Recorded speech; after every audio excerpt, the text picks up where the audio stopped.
Hello everyone, today we are with Professor Ivar Björnsson and I'm going to have a conversation with him about how is the application process, how we can get some position as a PhD or as a postdoc, and what we can do best to improve our CV from his view.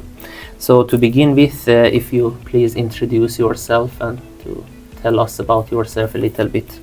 Yeah, thank you. So I work here at the Division of Structural Engineering together with Mohammed, and we do research in a few different fields. So the field I'm mostly related to is, you could say, sort of structural reliability, risk decision theory, applied in the structural engineering domain. So, like for instance, focus on bridges, operation of bridges, degradation modeling, and these kinds of things. So a few different topics, you could say. And I became a PhD in 2015, and my thesis was focused on accidental hazards for bridge design, risk assessment associated with that. So since then, I've been working here, and I've been supervising PhD students as well as working in various research projects. And what is your current role now in our? So I have a few different, you could say, in this division I work as a researcher, a senior researcher, as well as a teacher. And this is also something that's very, I think, important to highlight when it comes to working as a PhD student or a postdoc, maybe less degree postdoc. But here at Swedish universities, it's very common that you have teaching duties as well. So something in the range of maybe 20%, so you will help out in maybe one course, as you yourself have done, yeah, exactly. in let's say per year, something like that. So I work a lot with those two things, and teaching now has become a bit more included as well, because I have another position at the university centrally, working with digital tools and teaching and pedagogic development. Yeah, exactly. It's very cool. So, and what motivated you to become a researcher, or how did you end up at academia? The thing is, I've worked in industry. I've been a structural engineer, a consultant before I came here. So I knew what that was like. At least I'd been there for a few years, so I knew some of what it was like. And being here, I guess one was curiosity, but I think it's also there's a kind of flexibility in what you're doing. When you have something like a question that pops up in your mind that you want to have an answer to, you have the possibility to work towards getting a good answer to that question. So like a research question, obviously in the context of research work, and then you can sort of really bury yourself into that. So that was kind of maybe the thing that drew me to begin with, you could say. And then I was stuck here. So you did your PhD here, and before that you I worked several years. Yeah, I was working as a structural engineer in Iceland for a few years, and then before that I was studying there. Okay. Yeah, great. And just to go on, in your opinion, who is a good researcher? What qualities or features should a researcher? I mean, if I think about it in the context of recruitment, for instance, if I'm looking for a candidate to have for a certain position, there are certain characteristics that are perhaps a bit sort of, I mean, if you can, there's the obvious ones, maybe, academic achievements and maybe previous, CVs and what they've done. I think the thing that for me is really important is sort of this let's say, willingness to learn, to be sort of open to adapting. I mean, a PhD education is something that you have to remember is an education. It's not a PhD project. The project is a part of that education. So doing the research means you have to find out and use different types of methods, and that's all good. So, and that's part of the process. And that's something that we've done for a long time, and I think we can really know. But then there's the education part of it, the development aspect of it. The person should be willing to want to learn new things, do new things, adjust, pivot, be become independent, but also be willing to ask for help when they need it. I think that's maybe some of the things that you look into, sort of these more softer aspects as well. So it's not just about being really good at doing different kinds of calculations and using methods. That's one part of it, but that's basically the prerequisites. And then for you to go that one step further, you have to show some of these other more personal characteristics, like drive, independence, and willingness to learn. Great. And I think this question that I'm going to ask, it's super relevant now in this context of the time. Yeah. Because Ivar has recently opened a PhD position and the deadline passed, I think, quite recently. Yeah. And then, so what qualities do you look for in a strong PhD applicant? So how is the process from the beginning to the end? I mean, the qualities is what I told you, but the thing that you have to keep in mind when it comes to an official application or for a job is that Sweden is a very sort of, for lack of a better word, bureaucratic country. There are a lot of, protocols and rules for how things should be done. So, for instance, it's very important not to expect that you can just write an email to someone and say, "Can I have a position? I like what you're doing," and so on. You have to go through the official process, and that means there has to be a position available. And then when you do that and you find something that you think might be interesting to you, then you have to look into what is written in the description. Because there it's usually quite clear. They talk about different criteria for this and for that. And these are the criteria that we have to adhere ourselves to when it comes to choosing the position. And we can never give any personalized advice to someone about this specific position. Think about this and that and that. We can just say, read what's written there and then be careful about, including these things if you want to have a good chance. And we do often, especially recently, include these softer aspects, which I'm talking about. So it will be written things like, that you should be independent or somehow, work with others or these kinds of things. So if you can provide some kind of support for that or evidence for that, that's of course looked at is quite good. But then the process itself will include both, the written part of what you send in, which we have to review, but also that there is a chance that if you go through further stages of the process, that you'll be invited to different interviews, for instance. And in those contexts, it's also very important to think about that the interview can be just as important as the written documentation. So I think it's just about this sort of realizing the whole and not sort of placing too much emphasis on one single aspect, Yeah, I see.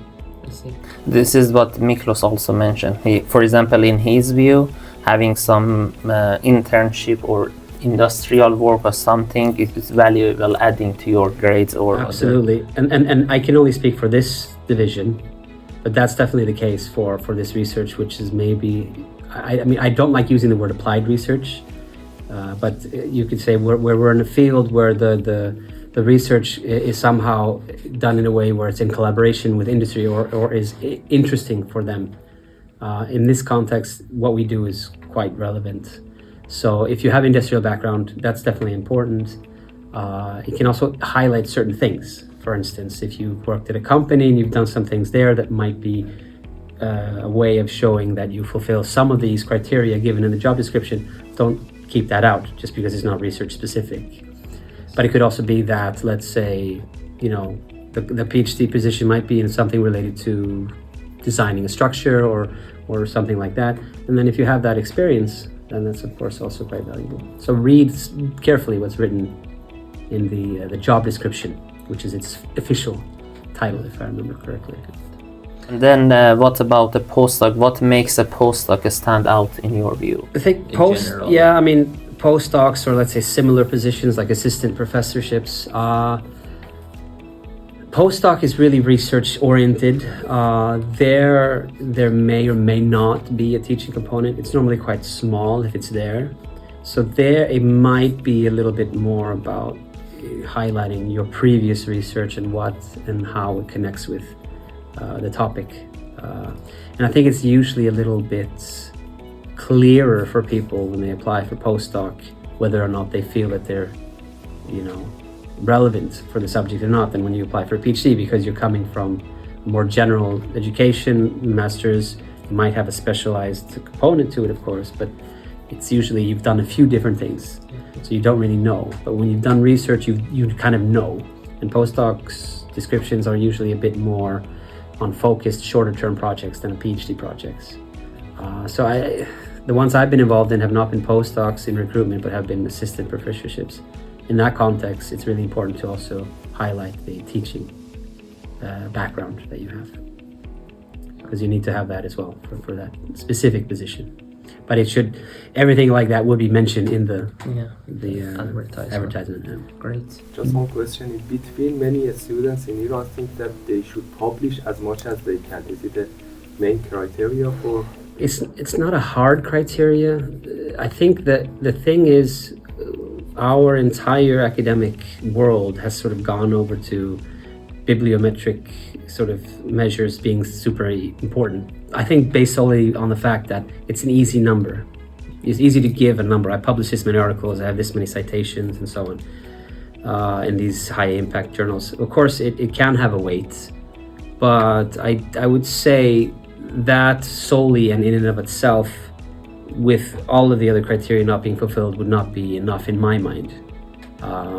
Because you have to have someone who's still going to be able to work within your research group, who maybe has to collaborate with someone else, and these kinds of things. So it probably, in the real case, if you have someone who's written a lot of papers, he might also fulfill many of the other criteria, but don't think just solely based on that. And on the other end of the spectrum, if you haven't published that much, it's not necessarily mean that you don't have a chance. And the thing that we have now with academia, which is a bit of a problem, is this salami slicing, where people they do research and then they strategically plan their publications so that they have many of them. And I mean, this can work actually in some cases when they look purely at bibliometric summaries. But when you're applying for a position like this and you have someone who is within the field, they can take a look at the papers and they can see, okay, you have someone here who's done 3 papers, but really should have been 1.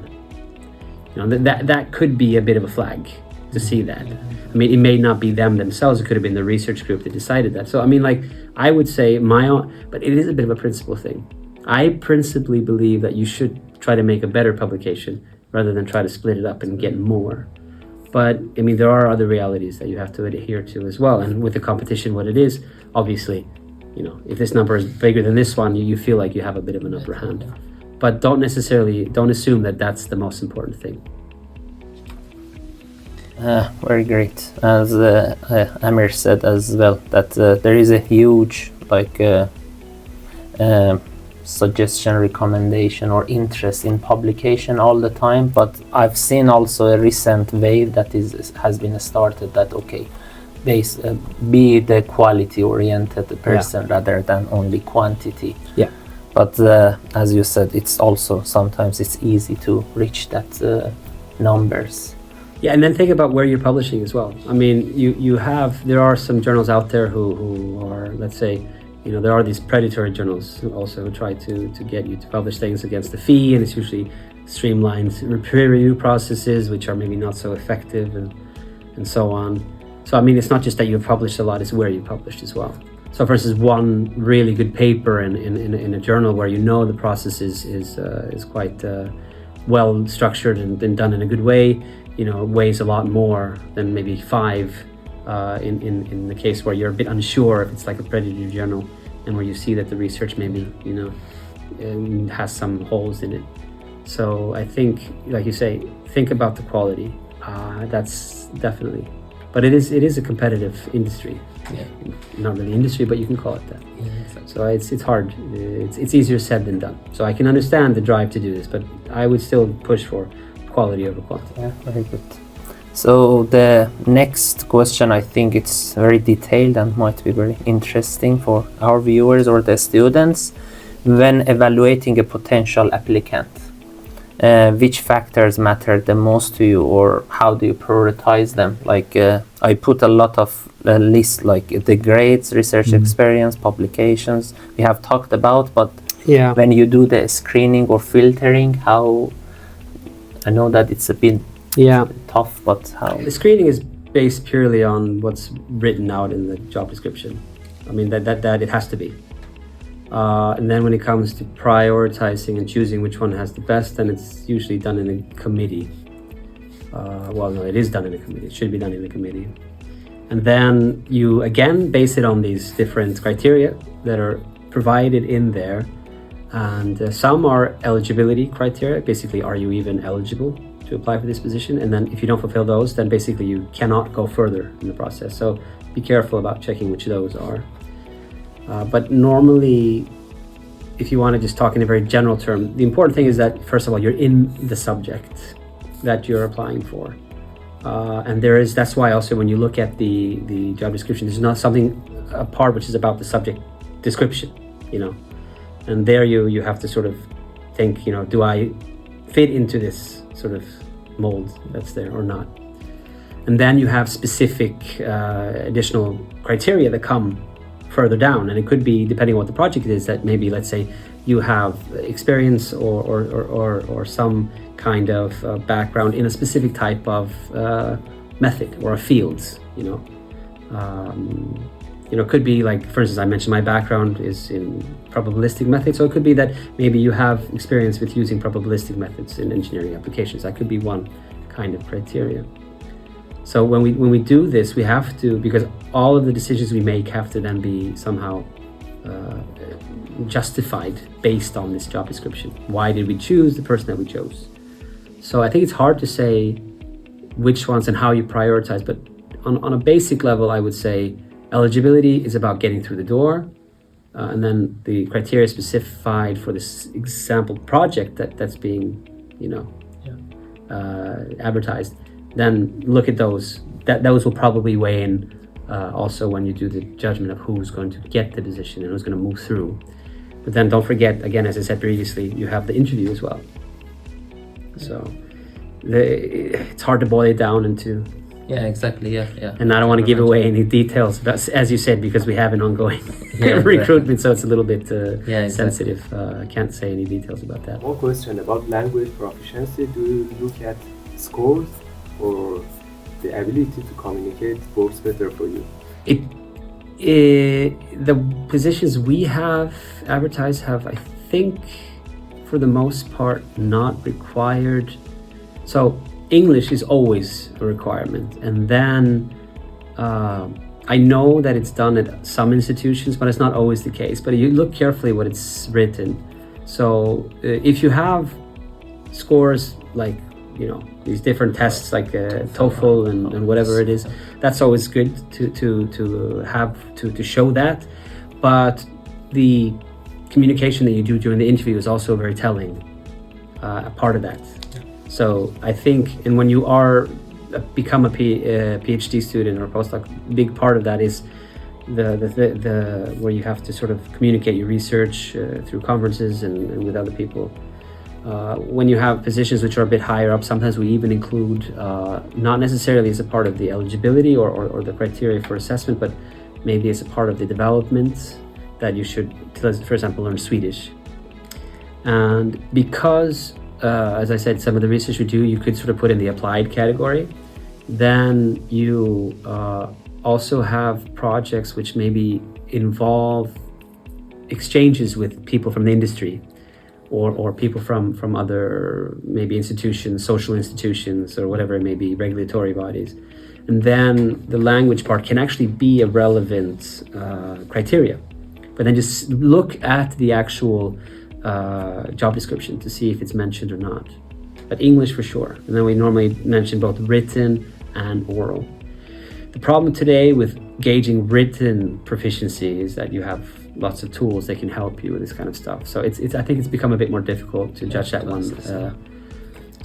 But with oral, that's where example the interview can play a role. So it could be worth it for sure if you feel that you're maybe not so comfortable with the language, to sort of maybe focus on training that and with the communication, because the communication doesn't just tell me how well you speak the language, it also tells me how you reason and how we can discuss things together. So when I ask you a question, it's not just question answer, it's a question and we discuss around it and then it goes back and forth, and there are probably more people there as well.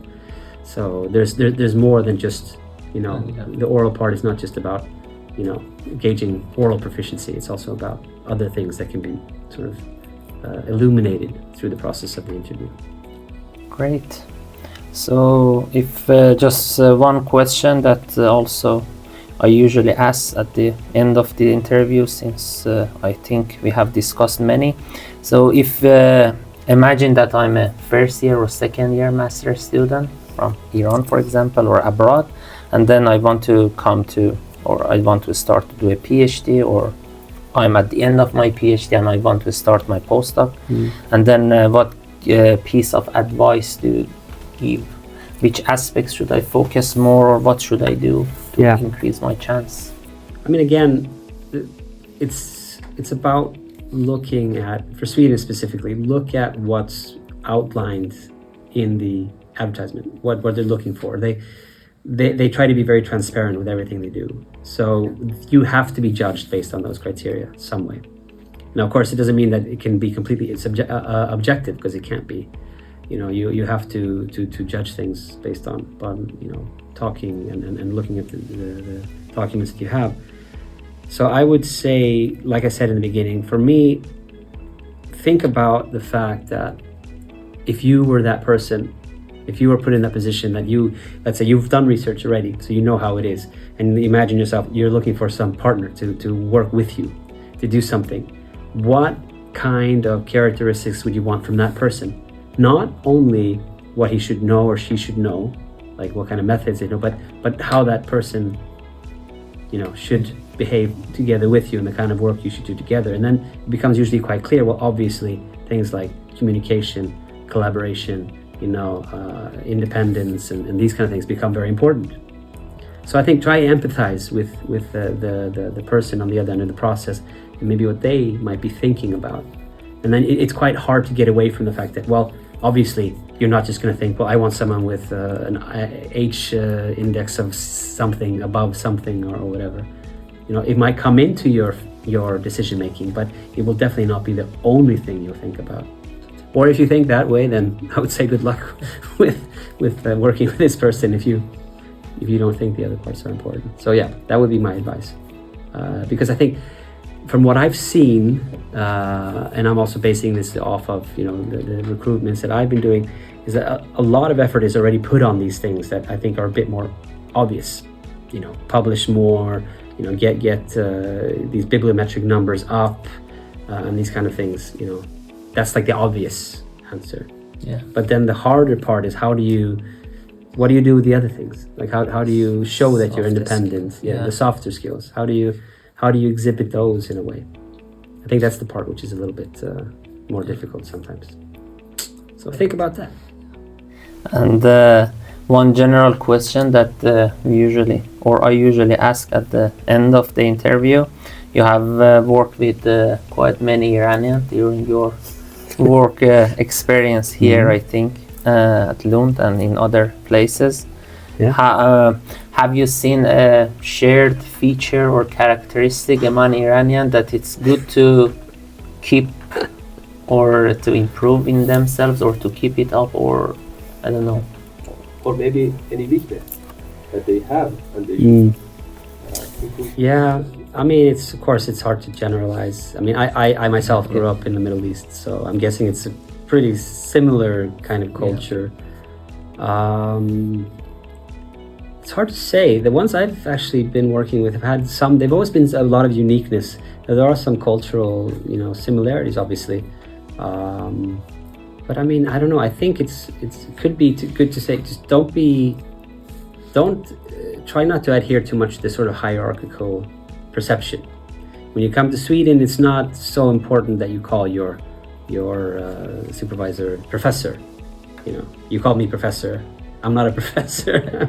I'm a senior lecturer in my position. But you know, like these kinds of things. And then in that context, also don't be afraid to bring up if something, you know, if you have a question about something you're unsure, you're allowed to talk to this person as a PhD student, your supervisor or someone else, and try to feel comfortable with that. So I'd say that. The strengths, there's also been super many strengths. I mean, you know, there's a definite drive in many of the people that we worked with, and I think the sort of dedication to the projects is something that's also good.